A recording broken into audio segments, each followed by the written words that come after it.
சுமந்து வந்தோம் புது தேசம் போனாலும் வலிய மறந்து வழிய கண்டோம் கரை தாண்டி வந்தாலும் கண்ணுல கடலை சுமந்து வந்தோம் புது தேசம் போனாலும் வலிய மறந்து வழிய கண்டோம் செதறி போன உறவு கூட்டம் கிடைச்ச கூட்டில் பறவையாட்டம் நாளை என்ற நம்பிக்கையில் நாட்கள் இங்கே ஓடும் கனவு மட்டும் எண்ணிக்கையில் கூடிக்கிட்டே போகும் கைய பிடிச்சு முன்ன இழுத்து கூட்டிக்கிட்டே போகும் தம்பி பிரகாஷ் வா.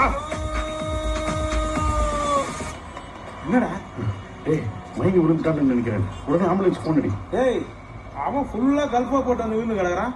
ஆம்புலன்ஸ் போன் பண்ணி. டேய் என்னம்மா பிரச்சனை இருக்கு? அவன் என்ன சாகவா போறான்? உங்க அப்பா குணத்தை பத்தி உனக்கு தெரியும் தானே? அமைதியாரு.